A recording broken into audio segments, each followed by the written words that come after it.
Greetings, everyone, and welcome to Data Unmasked, our new live streaming series. We are live on LinkedIn, Twitter, Facebook, and YouTube. My name is Mike Quartararo. I am the president of ACEDS. Today, we will be joined shortly by Mike Sarlo, Chief Information Officer and President of Global Investigations and Cyber Discovery Services, and Anya Korolyov, Vice President of Cyber Incident Response and Custom Solutions, both at Haystack. For those who don't know, Haystack, which is largely known for its e-discovery professional services, pivoted ever so slightly to offer a suite of services in cybersecurity. It's actually not new. They've been doing it for a while and offering these services for some time.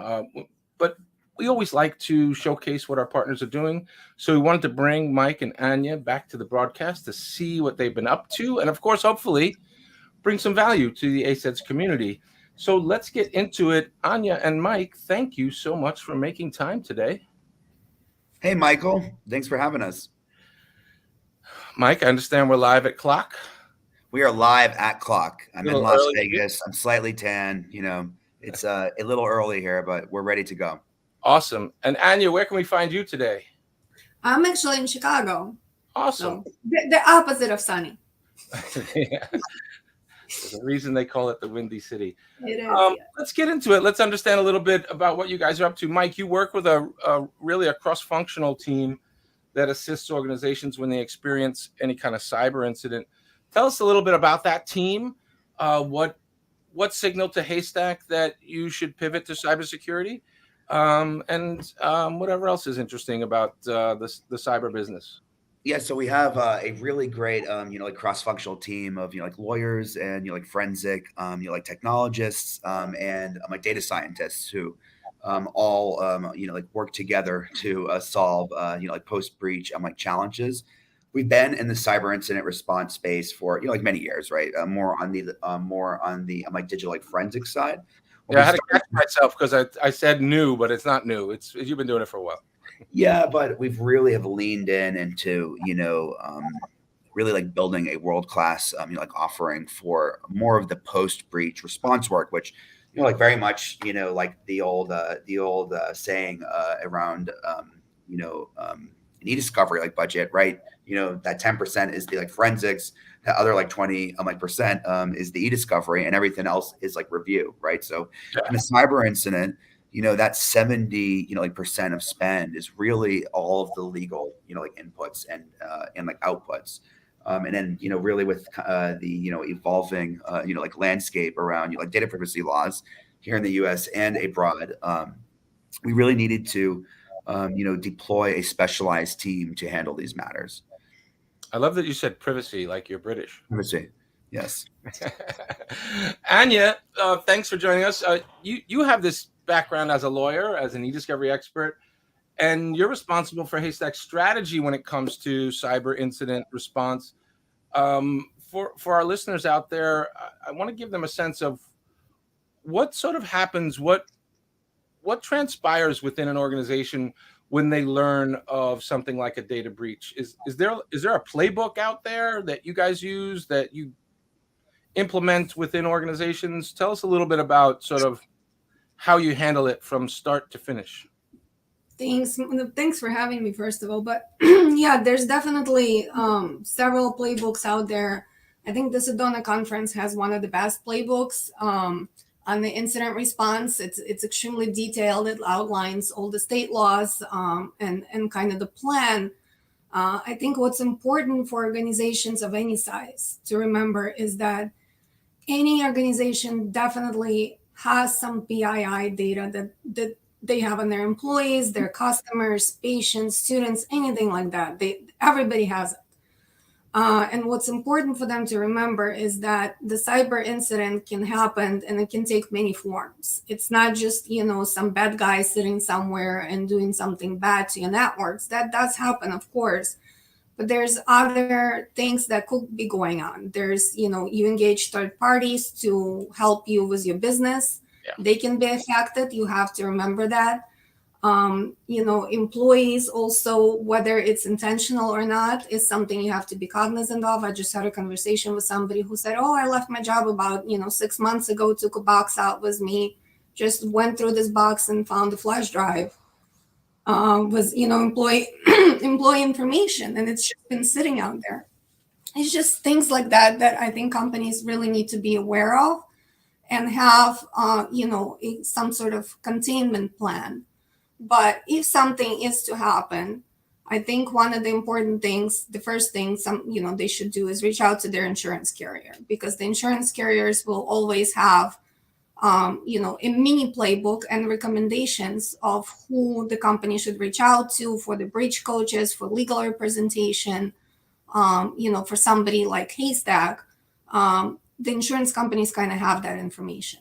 So at that point, you would engage a breach coach, depending on how large the breach is. Sometimes it's just, you're a small company, you got 10 employees, you're just going to go notify them and, you're lucky.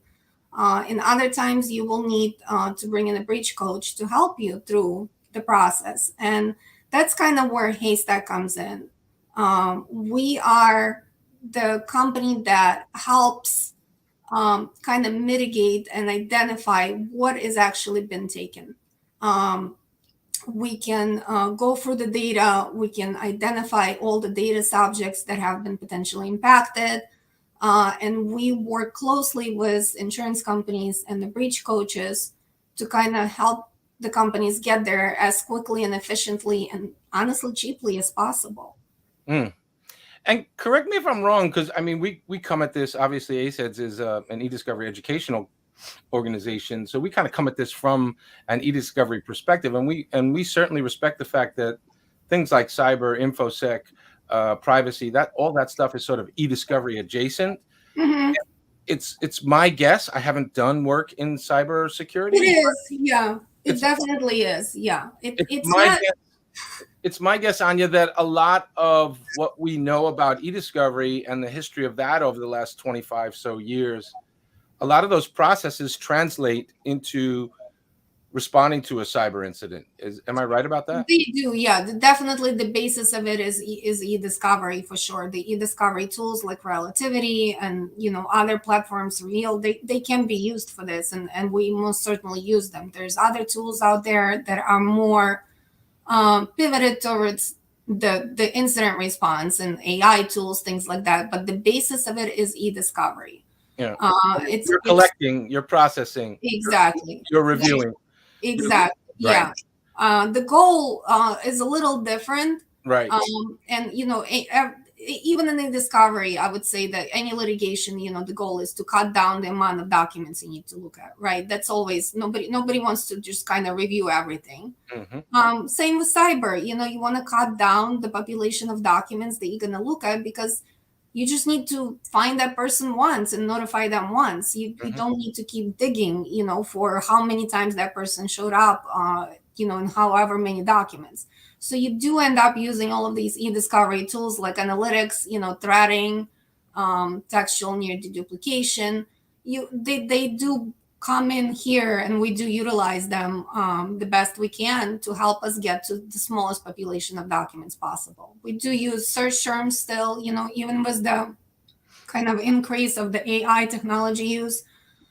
There's still, quite a bit of breach coaches and companies that feel, search terms are the most defensible thing. And just, there's absolutely nothing wrong with it. It is, a strategy that works. The precision and recall of a search term is, a very proven thing. So it is, something we definitely rely on and we use to help us cull down the population of documents. And then the review process is very similar to kind of, the review on the e-discovery side. It's just that you're not redacting information, you're extracting information. So in many ways, it is, very much like e-discovery, was just a much tighter deadline, because you do want to notify the people as soon as possible. And there are, of course, state laws that you have to comply with. Right. And I could see the output is a little bit different. In your typical sort of litigation, you're trying to identify relevant documents that you can use to tell your side of the story, right? In cyber response, you're really just trying to understand what the heck happened and who do you need to notify and what do you need to comply with. Yeah, I mean, it's, and it certainly can be a big data, like challenge. One thing that's unique to cyber is the effort for an individual, like Matter, doesn't fully translate to the like gigabyte size. We've had cases where it's like 80 gigs, and it's a huge slog. There's PII everywhere. There's like complex data types. We've had like other cases where there's a terabyte or two of data, and there's just not a lot of like PII. Certainly, the final, really the output here, is a deduplicated, like list of, like all of the data subjects that we found in the data set. Sometimes, like companies, like as well, depending on the jurisdiction. So it can be challenging. We just had a case where we had, I don't know, 200 gigs of data, and we extracted, 25 million, entities prior to deduplication. So you never know what you're getting into. So, like Anya always has to be, on her toes as far as trying to plan for the next matter. Anya, let me ask you a question. I would say that kind of estimating. Go ahead. I'm curious I worked in litigation most of my career, but when it comes to a cyber incident, a breach, whatever the situation may be, what does a successful outcome look like as compared to a trial and a verdict, right? What is the outcome? What are you trying to achieve for the client? What's the end deliverable? The end deliverable, of course, is what we call an identification list, and that's basically a spreadsheet that lists all the people that we have identified and all the elements such as social security, date of birth that we have identified for them, and their addresses, and that gets translated into letters. And I don't know if you got them for yourself. I certainly have gotten them from companies that I had dealings with, that just comes and says, there's been an incident, potentially your data is out there. Sometimes they give you credit monitoring report or something like that. So that is the end goal. What makes it successful? I think there's kind of degrees of successful. What I think the companies want to know is that the amount of people is the first thing kind of that will play a role, because the more people that got impacted, the more people that you've notified, the higher potential for a class action rising out of this. The higher the people, the higher the number of people, the more potential that the state could impose some sort of fine. So I think, we want the notification list numbers to be as low as possible. Again, of course, we want to notify everybody, but what we want to make sure is that the notification list only contains one person once. So there's no kind of, differentiation in the name. And that's important. And I think, the other thing that makes it successful also is that we complete everything on time. The deadlines are very small. As Mike mentioned, the data size, even what's been taken and impacted, doesn't really matter in the end. It's really how heavy is it on the PII, what type of documents it is. Sometimes, it's physical time to get through these documents, and we don't have that time on our side. So successful completion is definitely getting it done quickly, having a super clean notification list. And then the other thing, is working with the breach coaches and the end client to help them prepare responses to the state regulators. How old are the documents? What kind of documents there are? There's a lot more that kind of goes into reporting on these incidents that becomes very important down the line. So I don't mind sharing with you that I've received in recent years, I don't remember when exactly, I've received more than one notification that my data may have been breached at a retailer or so on and so forth, right? But that's all I've ever gotten. I never got anything else after that. So I'm guessing that either my data wasn't breached or they didn't comply with sort of the notification requirements. What's your take on that, Mike? So, I think, like tactically, some companies may be, like less exact in really informing, somebody as far as the exact like nature of what's out there. What we see, often in these incidents is that, there's a ransom but there's also like exfiltrated like data, and that will oftentimes get posted on the dark web. And you'll find these, like plaintiffs firms that will actually, they will like go out, they will like download that data, and they'll start to run the names of, like customers to see if they got a like notification list or a like letter. So not having that happen is the successful like outcome. It's that downstream, like litigation that can be very painful for an organization here. Anya, your thoughts on my not being told what's going on? So I think several things kind of happen, right? You get a letter, and the first thing is, are you familiar with the company that, potentially had an incident? Have you worked there before? Have you shopped there before? If you are familiar with it, I think everybody's just kind of like, okay, I know this company. I've, applied for their credit card or something. I worked there before.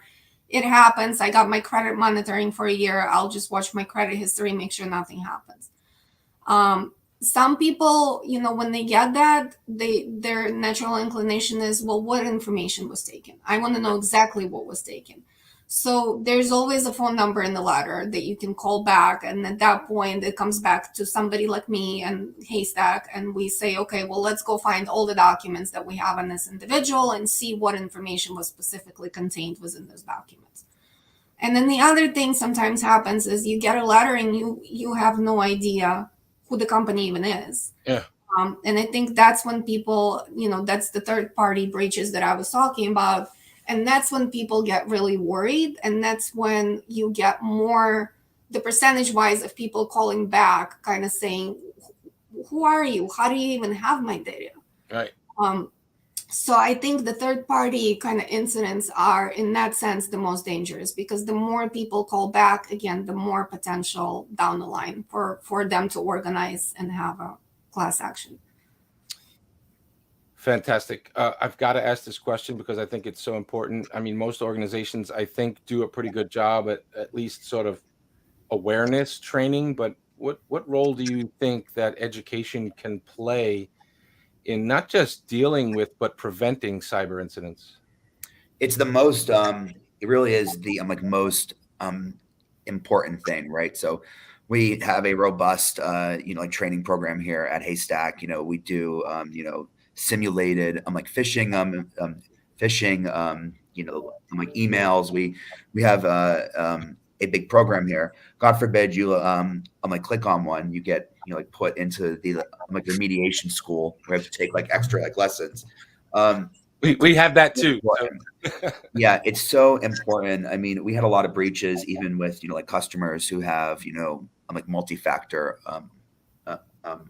authentication with, like folks who, somebody's trying to like log into their account and they just hit like, okay, right? So even having the proper, like controls in place, it isn't enough. The human element and training is so important here.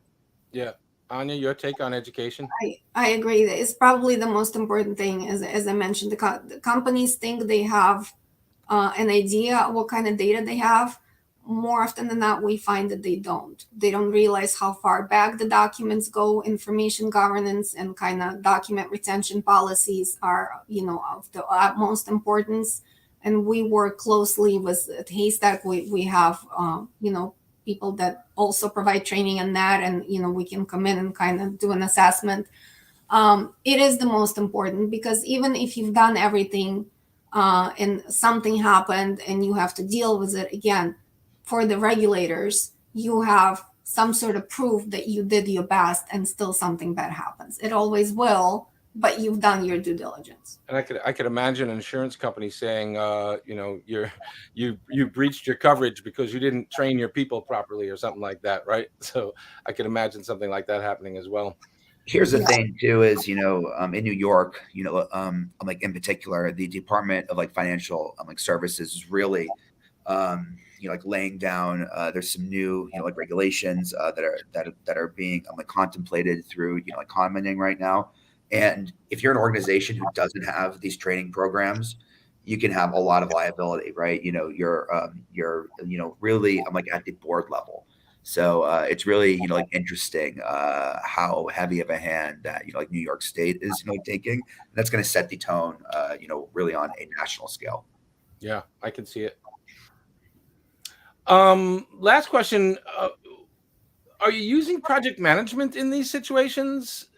Anya, that's for you, really, because no, it is. Yeah, and we are. It is actually, due to the nature of it and due to the timing of it, project management is extremely important. That there has to be a person or a team of project managers. Sometimes it does take a team for a certain matter that makes sure that everything is organized and staying on track. There's so many kind of, side things that you do during this, mitigation and data mining process.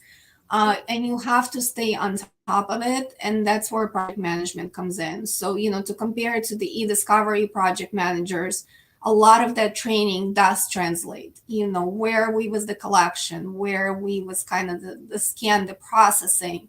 It has to be, in an e-discovery matter, you kind of say, okay, go ahead, collect everything, process everything. You have your processing report and you just kind of move on. You look at it and you say, okay, I have some exception files. Great. We'll just move on.